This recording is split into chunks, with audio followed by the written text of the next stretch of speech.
And the reason this relates to spiritual warfare is because, of course it does, right? Our information affects our spirit, right? What we take in affects us. Roll it yet. We need to set this up a bit more, because this is the other argument we have from people. They say, well, you know, BBC say it and CNN say it. It's, you know, it can't be lies if everyone's saying it, can it? It is, and we're going to show you now why. They're all reading from the same script. And how can, well, you'll see it, how can every single news station all have the same narrative, the same script? There's something going on here.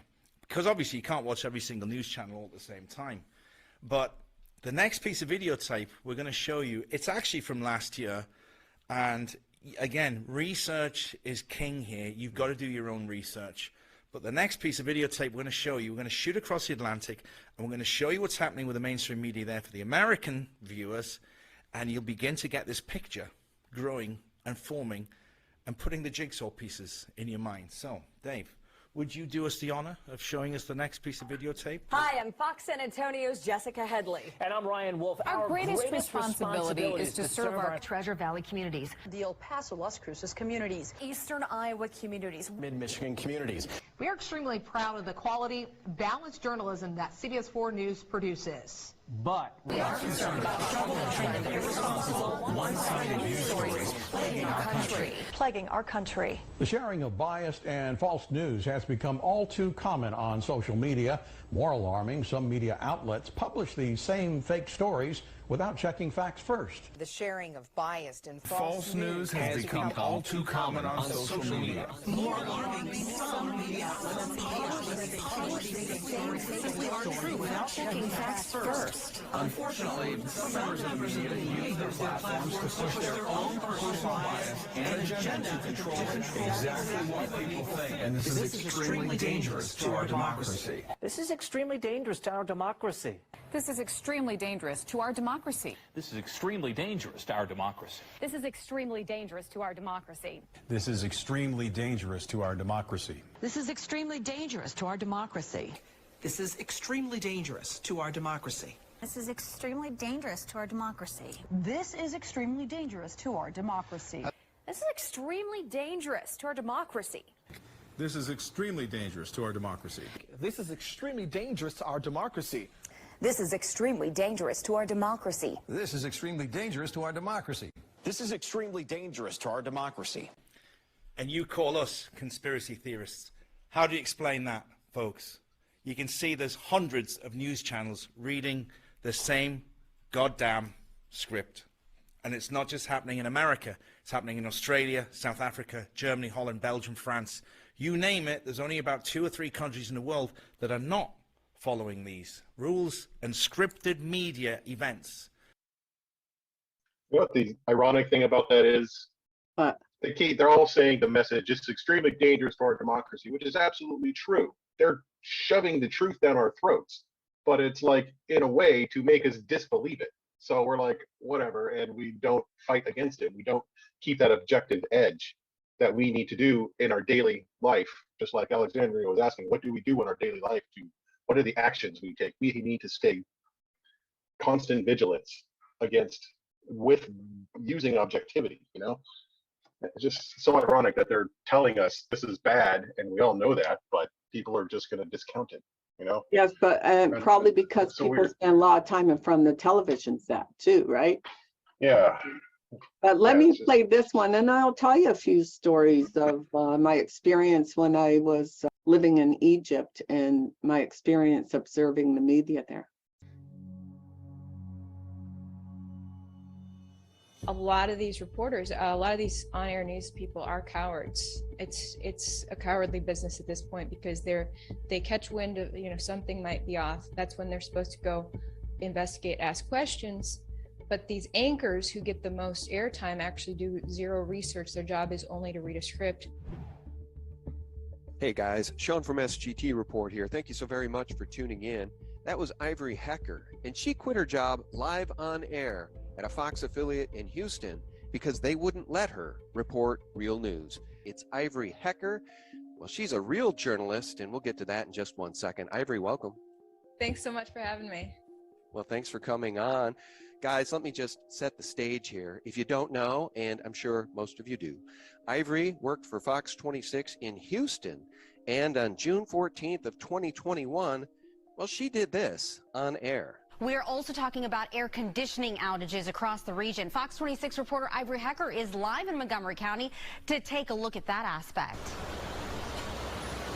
Thanks, guys. That's right. Before we get to that story, I want to let you, the viewers, know that Fox Corp has been muzzling me to keep certain information from you, the viewers. And from what I'm gathering, I am not the only reporter being subjected to this. I am going to be releasing some recordings about what goes on behind the scenes at Fox because it applies to you, the viewers. I found a nonprofit journalism group called Project Veritas. It's going to help put that out tomorrow, so tune into them. But as for this heat wave across... I love it. She drops a bomb on air and segues nicely into the air conditioning heat wave story. Ivory, let's talk about what you were being muzzled about specifically. What topics did they not want you to report about? And isn't it ironic that you had to quit the news in order to report real news? It was so ironic. And it's funny, some of my friends outside of TV, when I did that, they said, I'm not even surprised because you seemed too real for the news, which was such a crazy thing to hear because the news is supposed to be about reality, but I was too real for the news. They could tell off screen. So it's crazy. But the big things that they were muzzling me on were pandemic related. And then a lot of election related things that they didn't want covered. Things got weird in regards to politics and Black Lives Matter as well. Officer involved shootings for sure. They had a specific narrative on race. But it really hit me glaring in the face in regards to the pandemic because I had been in the corporate news for 9 years.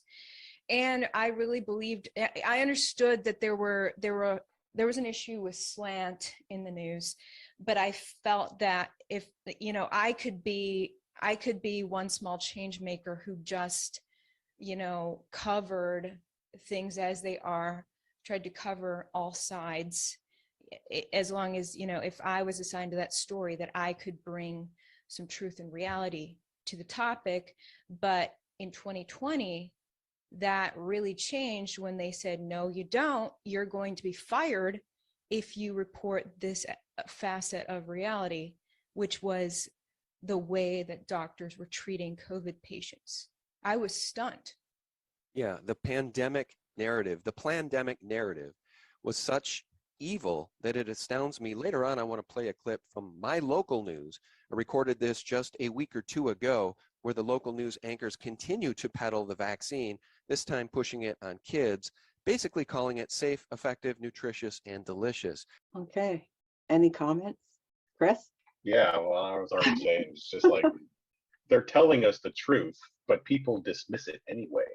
Mm-hmm. And it's mind-boggling. Like people don't see all 100 of those news channels all at once, so they can't put the pieces together. But they hear it from their one local source, and they're like, yeah, that's bad, but I got too many other problems, and maybe that's the whole part of the structure, is to create all these problems to distract people from the truth that they're also being told by the powers that be. That's right. Right. Yeah, they hate us. Just the whole aim is to confuse and distract. Yeah. To keep people from looking within themselves for the truth. Yeah. That's really what it comes down to, I think. Well, yes and no. If your energy field, or if you are bombarded with information all the time, how do you know what is right and wrong anymore? Right? Yeah. I do right. Yeah, think there is something, and they with. demonize religion, right? Because if you demonize religion or make people have some doubts about it, then you can control people better. Which is ironic, because I think the same mindset of people have been in control of religion, like in its early young inception, was used as a mechanism to control the populace. Here's a thing to believe, here's a thing to say before you go to bed, here's a thing to say when you wake up. Do all these things and you will be saved, and all these problems will be solved for you, right? And then people consciousness, I think, has risen to be like, hey, that doesn't make any sense anymore. Why would why would God do these bad things to us? Some specific examples I can cite that kind of broke people away from religion. And I think the people that used that as a tool to control the populace said, well, this isn't working anymore. We got to figure something else out. And now they're moving all these other things that were kind of line itemed in that what you were talking about from the 1969 speech, Dr. Richard Day. Yeah. All those different things. Now they're seeing all these other things, and now their technology is expanding to a point where now the reach has gotten so big, and they don't need this one little institution anymore.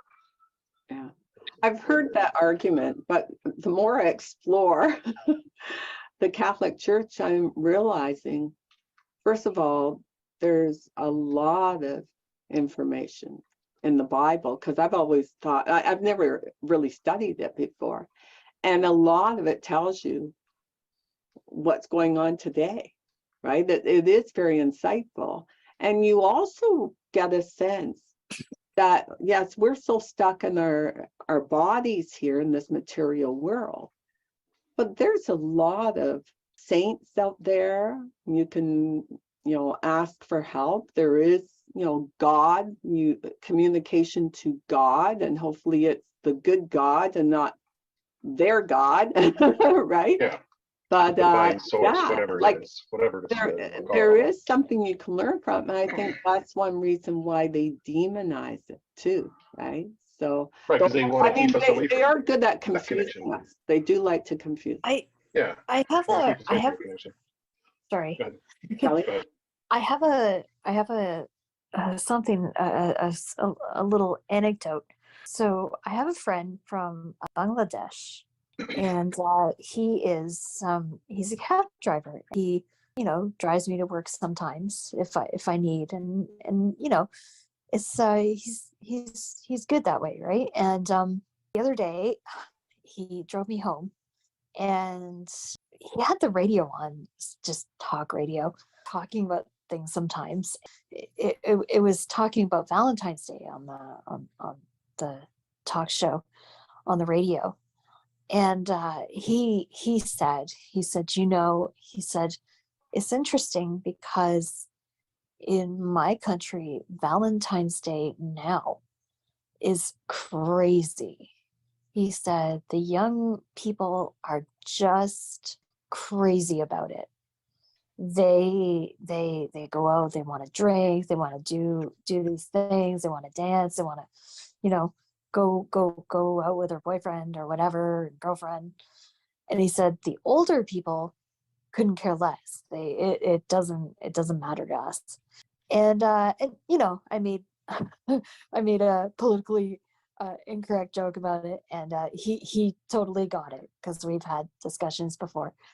He said it's not in our religion to do that. And I said, yeah, I understand it's not, no. And so it's interesting to hear that, because the non-religious societies are kind of infiltrating the more religious societies and changing them. Yes. And it's not for the better, really. Yeah. It's not. Kelly, I just want to add, because we do have a lot to do. It's almost 8:30, so I want to. I also, and I said I'd share some stories about the media, but this is a document from the same group, Richard Day's group and all that. But this document was written in 1897, and I'm just pointing out one thing here that they said. Eliminate religion, replace it with science and materialism, which of course you see out there, right? Yep. Now, my two stories, I worked as an international teacher in Egypt, and I worked there from 2007 to 2014.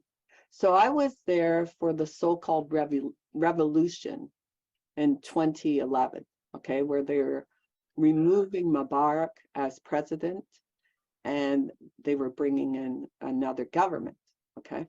Mm-hmm. And so he stepped down in, I guess, February 2011.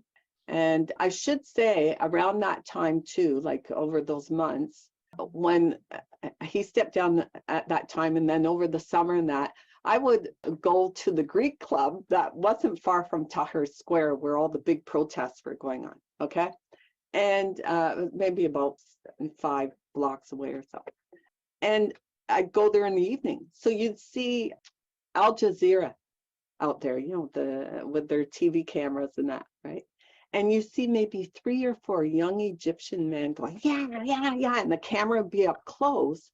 So it would look like there was a big group of people there, but it wasn't. It was just some poor Egyptians that they probably gave them an Egyptian pound or so and maybe a pack of cigarettes too. A lira, yeah. So to give the illusion that there was a lot of unrest. Then in November that year, I would say it was around that time, I'm watching, because I was like a news junkie. I had, CNN on, I had BBC on all the time in my apartment. Okay, so this is a Friday, which would have been a day off for me. That's their holy day, right? And I had the TV on, and there's a BBC reporter on the roof of the University of Cairo, right by the square, okay? And she's saying there's, hundreds of thousands of people in the square, and they want the Ministry of the Police and that to, of the Interior, which is in charge of the police, to, step down, and they want to remove the police and all this sort of stuff, okay, right? And it said BBC Live, and then they would show thousands of people in the square and tents and banners and all this. So I'm looking at the footage and I'm thinking, that looks like the footage from the original protests just before Mubarak stepped down with hundreds of thousands of people in the square. So from February, right? And this is in November. And so I thought, okay, something is fishy here. So I took the subway downtown. And I, get up there and I look around, and there are maybe, if you're lucky, I don't know, maybe 100 people, mostly poor Egyptians sitting around, drinking tea and smoking. And one man was selling little mechanical puppies and that sort of stuff, right? Nothing, okay? So I could see the police all lined up, right, down the street where the Ministry of the Interior is. And so I asked someone, please find me someone who speaks English, right? I'm trying to, ask in Arabic. And this young guy comes over, and I said, what's your problem with the police? He said, we don't have a problem with the police. I said, well, the media's saying you have a problem. And he said, no, we're here to support them. And F the media, we need protection. We need the police. That's what's going on. People have to question. After that, by the way, it's when I unplugged my TV and I don't even bother with television anymore. No. So, and the news, right? So there's a big manipulation. And I know Alexandra wasn't happy with, some of the things I'm saying, but there is a right and wrong. And I'm going to show you a couple of videos right now on where this agenda is going if a lot of us don't get out there and start sharing information to change things, right? Because sitting and meditating on a mountain is not going to change anything, right? Information changes things. It's through information that we change our consciousness and gain a better understanding of who we are, and and start asking good questions like, why is the world the way it is, right? And what can I do to make it a better place? Well, I think one way we make a better place is sharing information and not just accepting what this group wants us to accept. So I'm going to show 2 short videos, and then if you have any comments, I want to give people a chance to talk. One video is on minor attracted people. And if you don't know what that is normalizing pedophilia. The other one is a father who's talking about a middle school book that this school council has accepted for students to read. Okay. And so, in fact, I may show that one first. Okay. This parent is talking. I have books after book after book after book. This at the junior high. This book contains sexually explicit assault and battery. I hesitate to read it. I don't feel comfortable reading it to adults. 13-year-olds can check this book out. And you guys have bought it for them and provided it for them. And it needs to be corrected ASAP. Are you going to eat her pussy? Yeah, Earl, I'm going to eat her pussy. Do you even know how to eat pussy? No, not really. Papa Gaines never sat you down and said, son, one day you're going to have to eat the pussy. No, but he taught me how to eat a butthole. Yep, I would teach you some pussy eating technique, but it's a little complicated. Son, I don't have time for that. I got 20 pussies over here I need to eat. Is that right? I'm on a pussy deadline. It goes on and on and on and on and on and on. There are 79 fucks in this book. 79. 51 shits, 11 dicks, 15 pussies, and 9 goddams, and the list goes on. And you guys need to fix it. Thank you. The book he's talking about is Me, Earl, and the Dying Girl. Maybe that's what it's called, I think. I'll check it. I'll put the title in when I put it in the video. And this one is about minor attracted people to, these people believe that pedophiles have been stereotyped, right? And so, and it's mostly women pushing this, by the way. They are trying to make it more acceptable in society. Folks, my name is Miranda. I use she, her pronouns, and I'm a licensed professional counselor and sex therapist in Erie, Pennsylvania. And I want to talk about minor attracted persons because they are probably the most vilified population of folks in our culture. You may have noticed that I'm using the term minor attracted persons, sometimes abbreviated to MAPS, instead of the more commonly used term pedophile. And I'm doing this because the term pedophile has moved from being a diagnostic label to being a judgmental, hurtful insult that we hurl at people in order to harm them or slander them. This is absolutely sickening that a licensed counselor who works with children is normalizing pedophilia and grooming. This woman is a groomer, okay? We have people on the left that are willingly okay with people being attracted to children. We need to protect our children because this is what is going on in our country, and this is what the left wants, is they want to normalize pedophilia.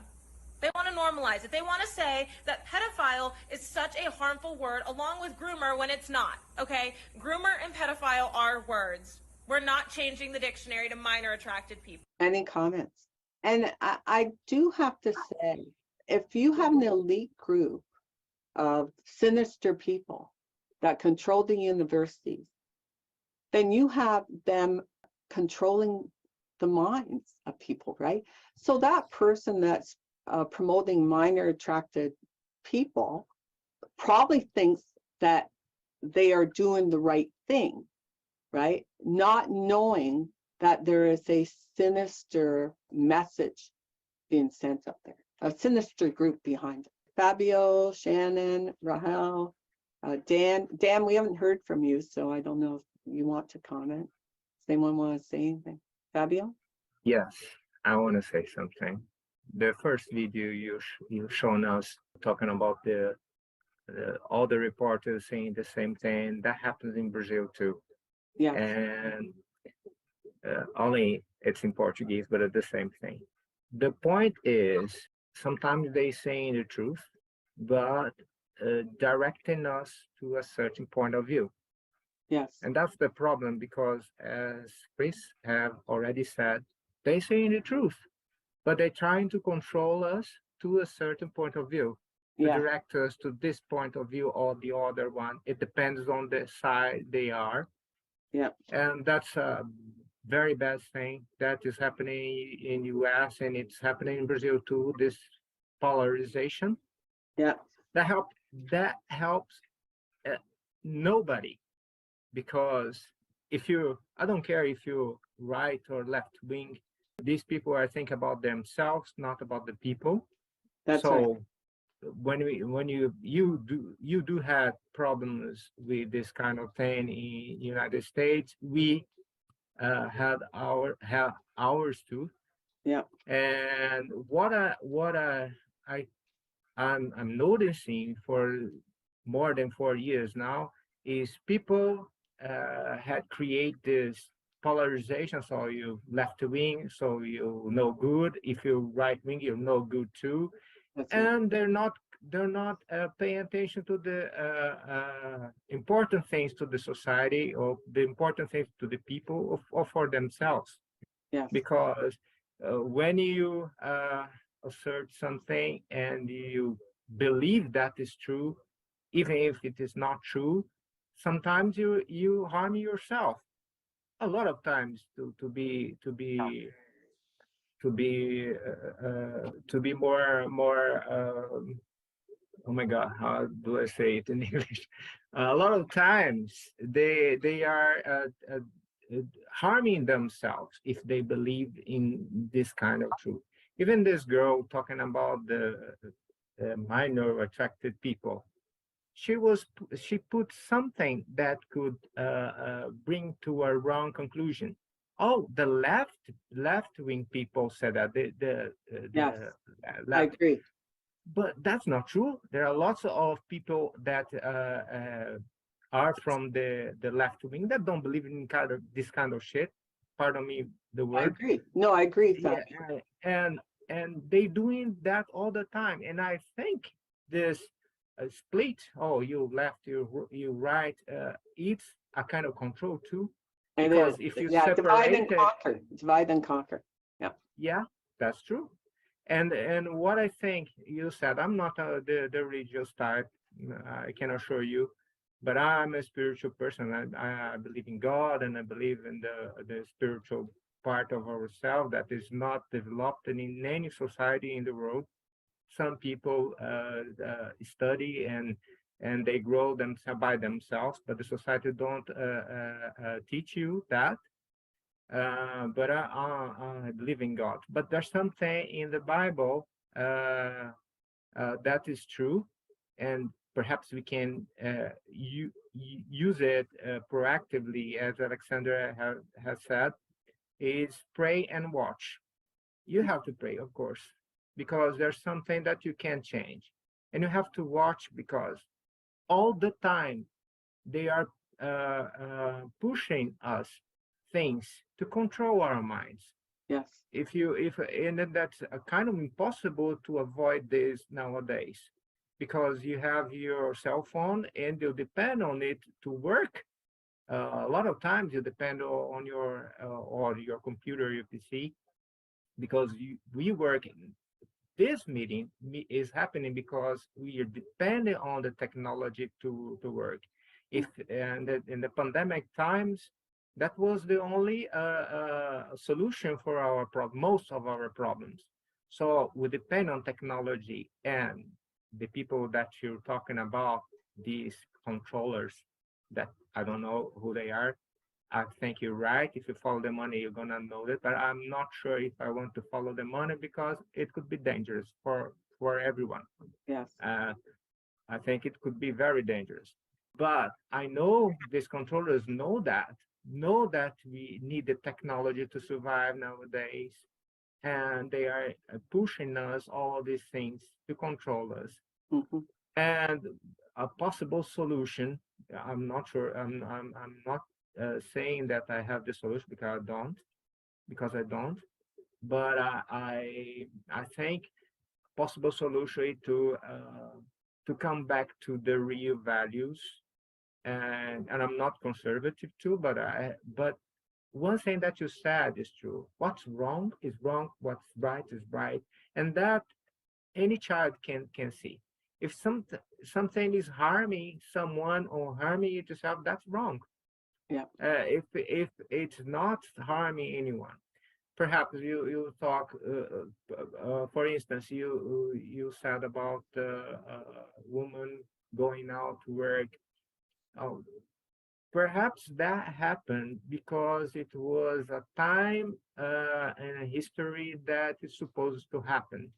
If the controllers or these people that are on control of the things use it in their advantage, or they took advantage of that, that happened. But it was necessary that woman goes out and work for herself. The divorce thing, uh, it's necessary. There were couples that it was impossible to live together.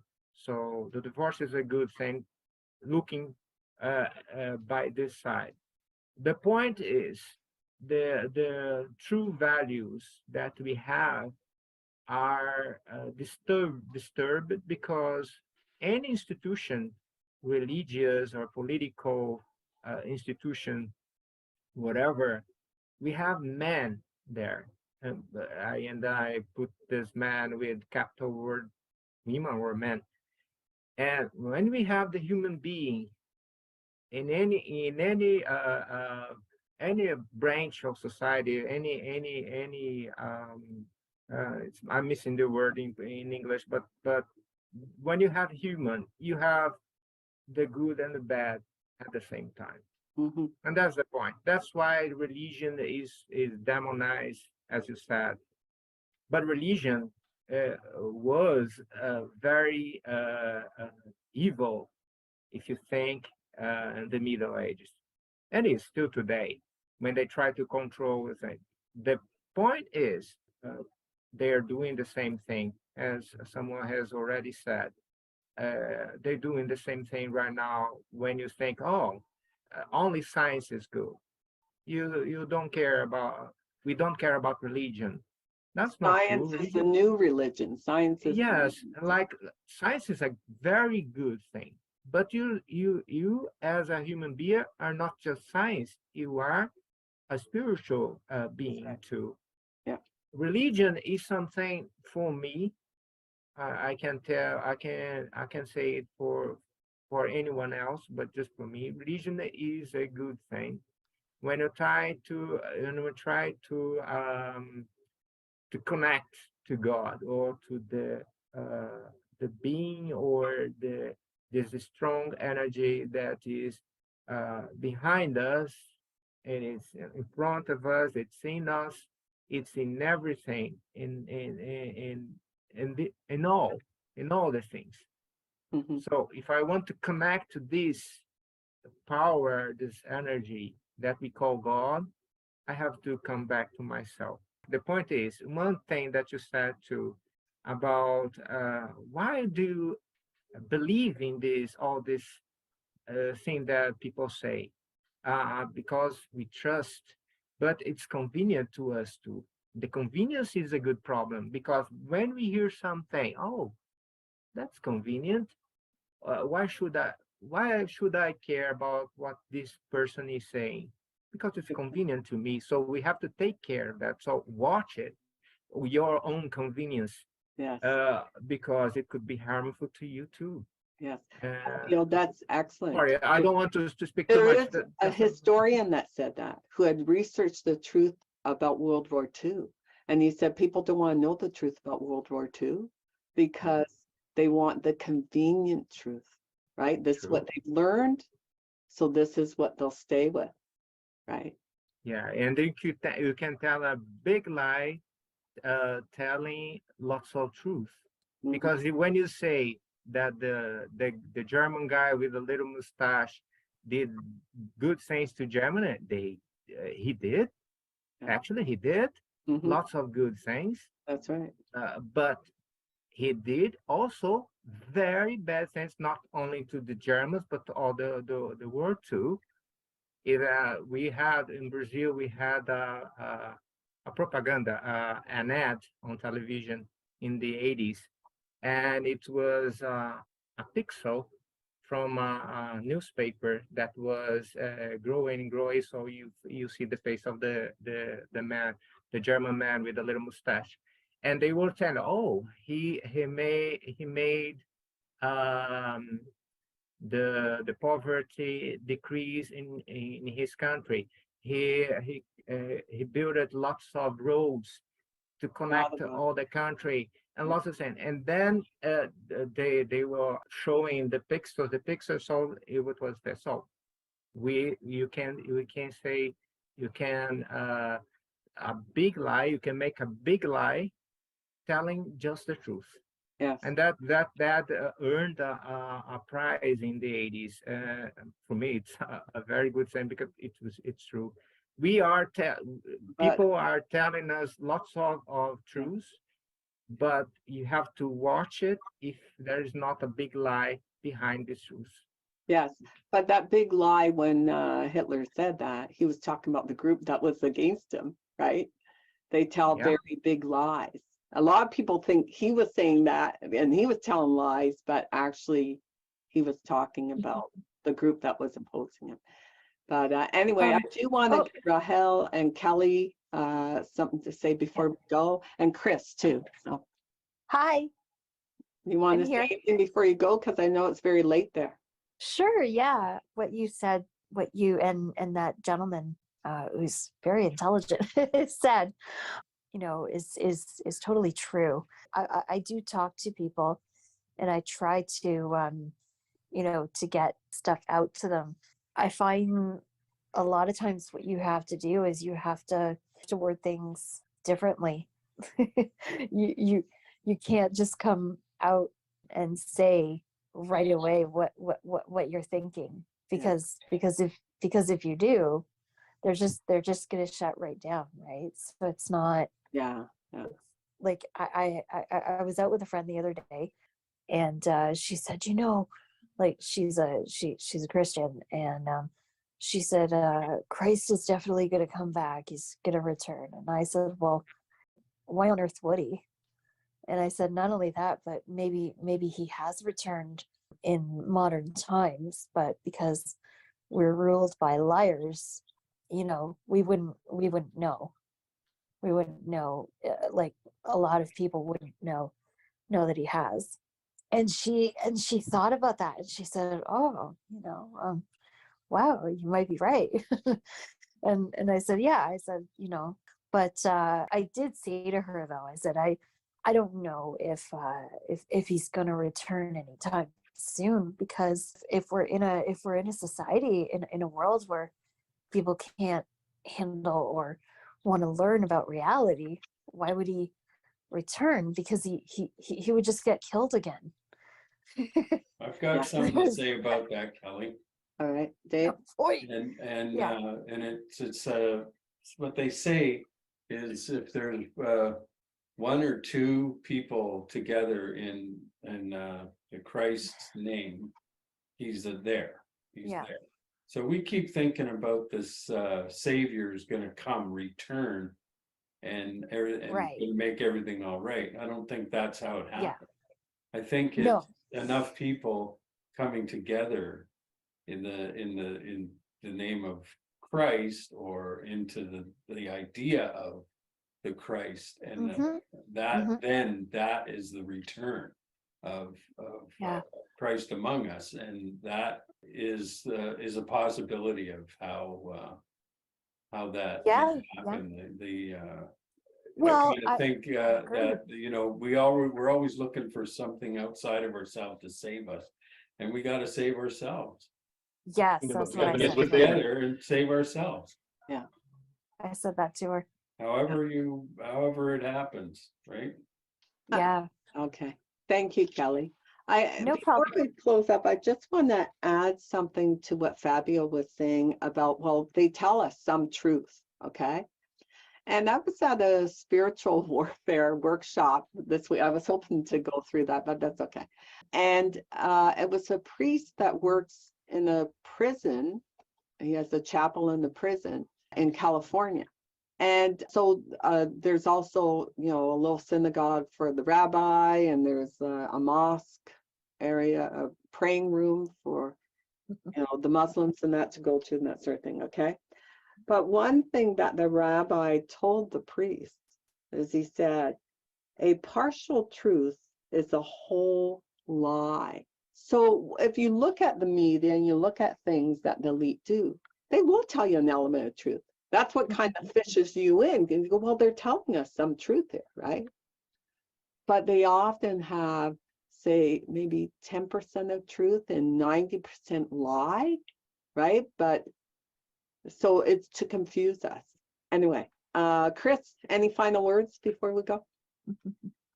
Yeah, I think all of this just kind of like, there's a dichotomy in existence where people individually can reach like this spiritual plane and find the truth, whether it's a universal truth or a personal truth. It's all individual, and yet we're all here together on this planet. Like, we all have to make it work together somehow. And I think that's where like trying to connect with people and spread the message becomes important. Yeah. It's funny you should say meditating on a mountaintop, because I often tell people I dream of shedding all my possessions and just traveling to Tibet and meditating on a mountaintop for the rest of my life. I've said that for years. Many Yeah, times I felt that way too. Yeah, but it might help me in my spiritual journey. Like, I want to see the whole world. I got a peace sign behind me. I want to see the whole world. Yeah. Elevate to that point. So what can I do to help other people get there as well, right? And that's kind of maybe a duty that we have as incarnate beings, perhaps. And touching on the technology aspect of it, like Fabio was talking about, like, it can be used for good or for evil, right? That the motivation behind how it's used is really what has to pass that morality standard. The technology itself isn't evil. How we apply it is what becomes evil or not, right? Mm-hmm. Yeah. So that's right. And people can do very good things, like Germany getting brought out of depression and economic ruin, but that's all good stuff. But it was for a very bad purpose, and conflating the two things. I think we have to be careful there. Like, just because it was good, it could be for very bad reasons, and I think that's a lesson that we can apply to so many other aspects of our life and society as a whole, which just that creates like this tension, I think, in people's minds, where they don't know what the truth is and they don't know what to believe. And people, that's I think, why you have to dig. I think people just want the one shot. I just do this one thing and everything's taken care of. I don't have to think about it. Yeah. But you and they rush off to work, or they, sit in front of the TV. Yeah, they're just looking for or they're out at the restaurant, whatever. Yeah. Right. They're just looking for the one size fits all solution, and life is just not that simple. It never has been. It never will be. Right. Yeah. So it takes individuals to realize that. Yeah. I do want to thank you, Chris and Fabio. Thank you for joining us. I mean, I do hope you'll join us again. I used to do this every week, but it seems that every other week seems to work better for me because I am getting into other projects. But anyway, I do appreciate it. And yeah, watch some of our other videos. If you both join through Meetup, which you have, I can send a link out to this when it's edited, and also you can go to see the other videos we've done. Just let me ask you the name of the author that you said, Richard Day. Dr. Richard Day, yes, and I will put information on that too. And I will probably add my notes from this workshop I went to on the weekend with this priest that works in the prisons and all that. And yeah, I think people like that. I can post that. It was nice to meet Chris and Fabio. Yes. Nice to meet you all. You were very kind. Very kind. Have a good night. Although the subject is so difficult, I had fun. You're fine. That's fun. Very good. Thank you, everyone. Good night. Good night, Kelly. Good night. Good night. Yeah, bye-bye.